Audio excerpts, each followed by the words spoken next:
Hey everyone, Peter Combo Fiend Rosas here to give you a breakdown on Gouken in Ultra Street Fighter 4. Gouken's range game has always been pretty decent, but his in-close game was a tad weak. Let's explore his changes to see whether he's gained the tools necessary to finally hold his ground. Outside of Gouken's counter, he had no real attack that he could rely on to prevent the opponent from overwhelming him. To help with this, his crouching light punch has been sped up slightly so that he can now turn the tide when the opponents are relentlessly pressuring him. When faced against a majority of the cast, Gouken lacked the way to punish unsafe attacks, thereby allowing his opponents to run rampant against him. To help increase his ability to play a more well-rounded game, his far-standing light kick has become special cancelable, super cancelable, and focus cancelable. With this, those fighting Gouken will have to think twice about throwing out the wrong attacks or face the repercussions.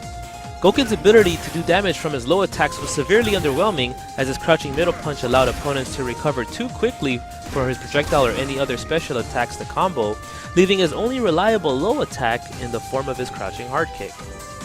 In order to give Gouken players some more options, the hit advantage on his crouching medium punch has been increased a bit so that when performed, his Hadouken and other specials will now combo. Gouken's EX Tatsu was one of his primary defensive moves in addition to his EX counter.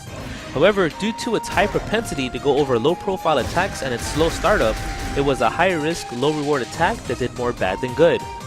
To make this attack more effective, the startup of the attack has been reduced, while the hitbox has been increased downward and in front, thereby increasing its reliability. Overall, Gouken has become much more of a threat in Ultra Street Fighter 4. He now has the tools to slow down the opponent's pressure, as well as the ability to punish from slightly further out, things he wasn't able to do before.